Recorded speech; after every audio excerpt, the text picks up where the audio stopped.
This is the agreement for the 2026 internship. This first paragraph tells you this is a legal agreement between the college and you, and it specifies the responsibilities and expectations of both parties as it relates to the internship experience. We have the video because it's a legal document and you need to understand what you're signing and agreeing to. The first bullet says you are going to be completing an internship proposal, submitting it through Handshake based on the offer that you get from the organization, and approval is going to be required from your faculty sponsor, department chair, the F1 student advisor, if you're an international student, and then, of course, our office. The second bullet is if you're requesting financial assistance related to the internship to cover your expenses.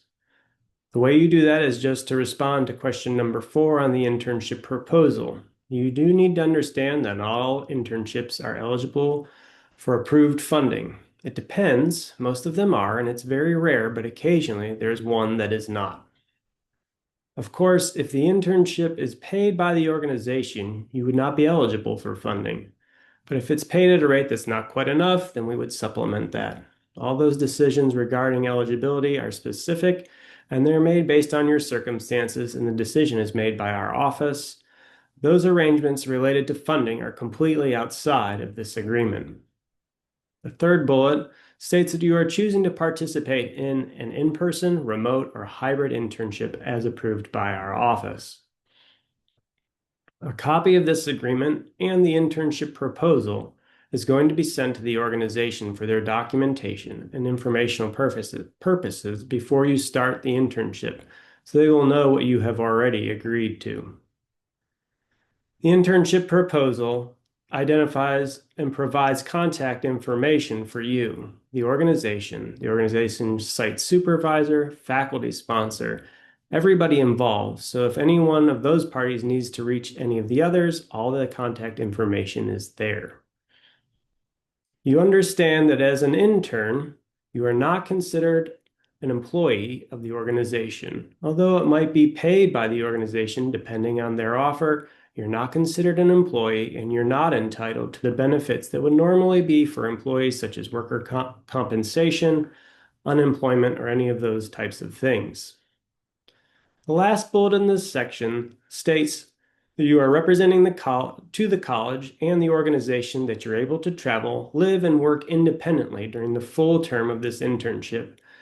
And that is subject to any restrictions that you may disclose in writing to our office and to the organization. So if there is something that requires any kind of accommodation, or if there's a limitation that needs to be discussed before we get started in the internship. Section 1. Here you need to initial each one of these as we go through. Part A. You are agreeing to perform the duties of the position and the academic assignments described in the offer and the proposal to the best of your ability and to the satisfaction of your supervisor at the internship site and your faculty sponsor. Part B. You are also agreeing to work the hours and times specified in the offer, understanding that time off for vacation should not be requested during the internship. Vacation can be before the internship or after the internship, but not during the internship. It's too short, so don't plan for that even if the site says it's fine. It is not fine with the college, so do not take a vacation. During that internship, if you need a day off or you want to take a long weekend or if you get an approval from your supervisor, and if you're still getting more than enough hours as specified in the offer, something like that is okay, but you cannot schedule 3 or 4 days off for a vacation. You work the hours for the time period specified, which means you don't leave early. You don't get to decide that you want to shorten this by a week because you're tired of your internship. You work the full term. It's like a job. Part C. You agree to follow the rules, procedures, and personnel policies for the organization and be particularly mindful of those related to confidentiality. This is serious. If companies have clients or customers or proprietary information that tell you they tell you that this is confidential, you should probably regard any of it as confidential, even if they don't specify it. But this is very serious and can have legal ramifications for you, not for the college, but for you. Make sure that you're following very carefully anything related to confidentiality and you're following their procedures and policies. Part D. You agree to obtain the organization's written approval before you post anything on social media regarding the company, its operations, their employees, and definitely their clients and customers. We would love it if you post something like, I love my internship, loving my internship, or at this organization. That's fine. Just clarify, is it okay if I do this with your organization?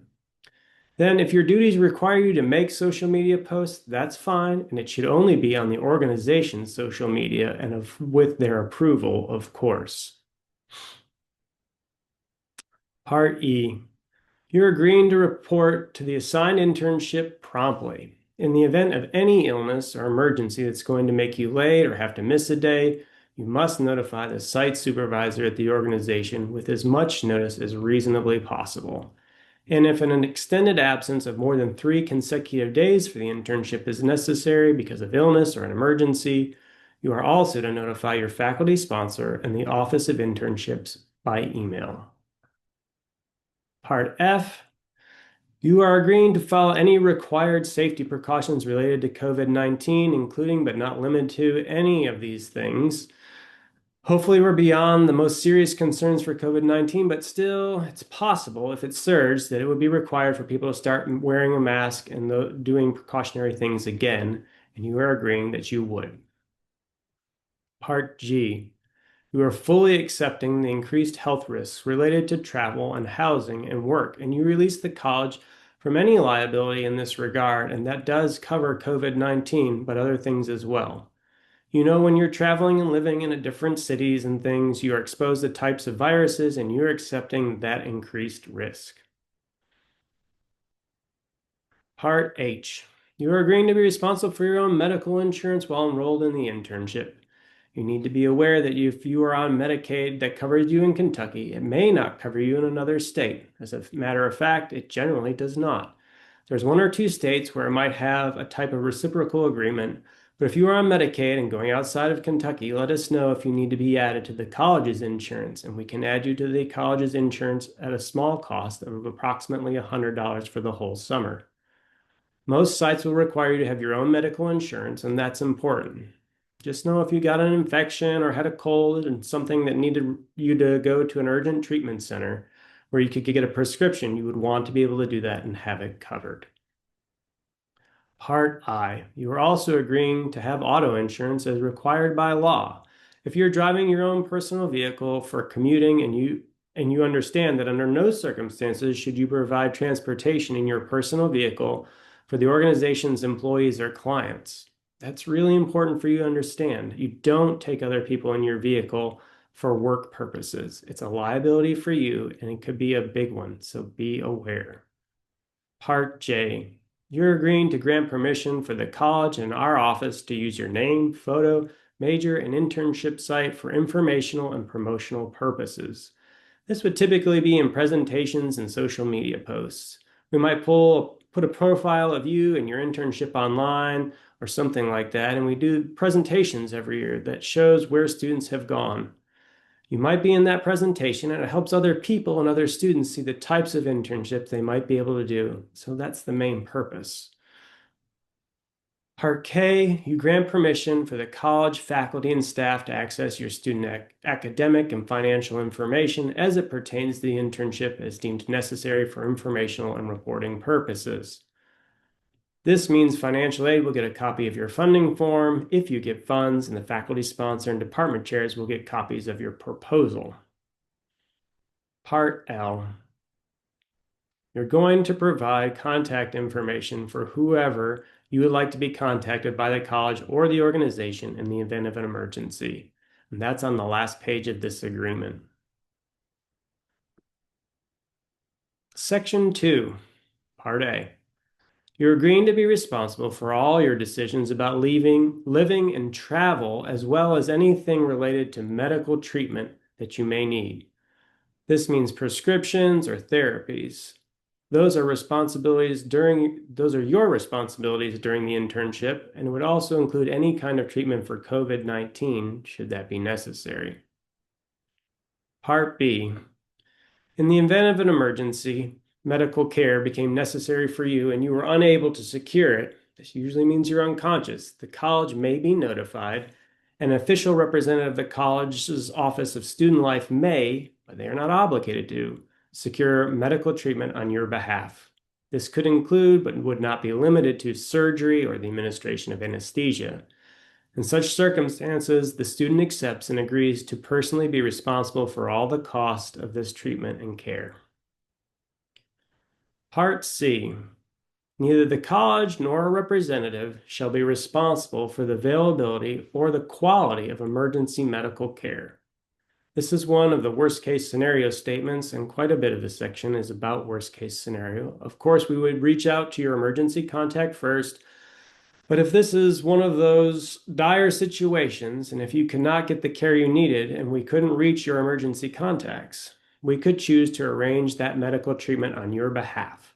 We're not responsible for the quality of it and or the availability of it. And we don't have to, but we typically would. We've never had to do this on behalf of a student. Neither the college, the Office of Internships, or the organization or any representative of the college or the organization is responsible for the cost of the medical treatment. If this was in the situation just mentioned, and there were costs related to that, that is your responsibility, your insurance, and you. It is not the responsibility of the college or the organization, even if they made some kind of interim financial arrangement so that you could get the medical treatment. Those arrangements or advance are not deemed to be a waiver of this provision, and you remain ultimately and primarily responsible for all costs of any necessary medical treatment on your behalf. Part D. You understand and agree that you're solely responsible for the costs rising out of voluntary or involuntary withdrawal from the internship prior to its completion. And this includes withdrawal caused by an illness or disciplinary action by the college or the organization. What this means is if you were fired, you had an emergency and had to leave, that you know that's voluntary. But if there were costs associated, we would look at the reasons. When did this emergency take place?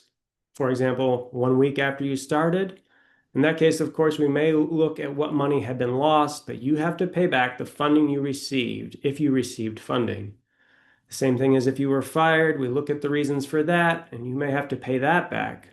We do look at the reasons, and we try to be reasonable if deciding any accommodation should be made. Part E.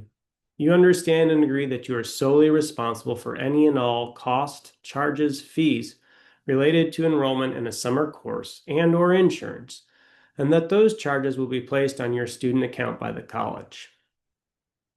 Part F.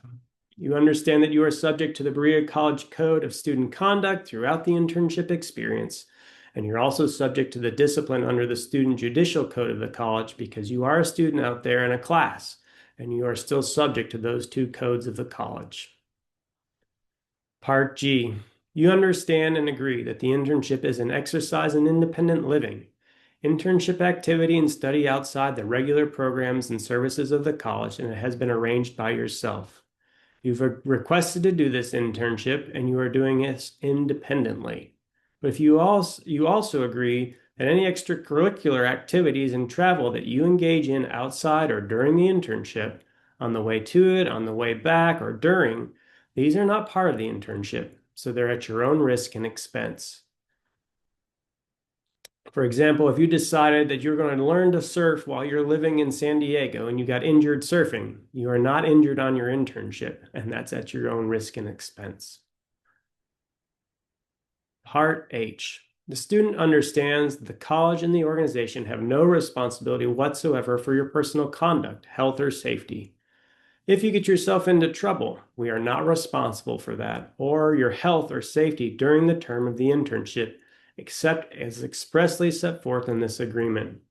In the event the internship is with an organization that is selected or arranged through the college agrees to exercise ordinary care in such selection or arrangements, but we disclaim any responsibility for those actions or code or conduct of the organization, its employees, its clients, or a third party.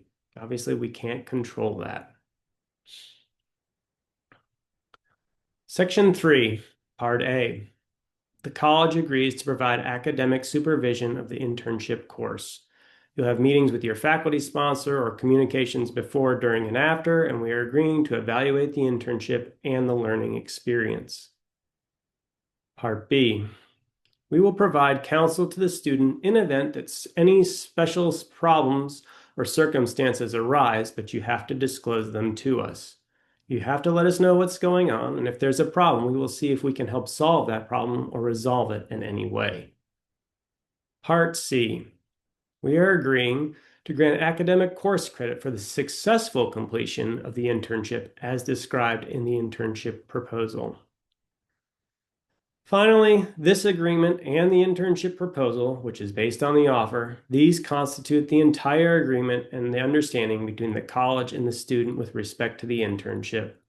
This agreement shall be construed and governed in accordance with the laws of the Commonwealth of Kentucky. You are confirming you have listened to this recorded overview, and you have read and initialed, and you understand and agree to the terms of this agreement.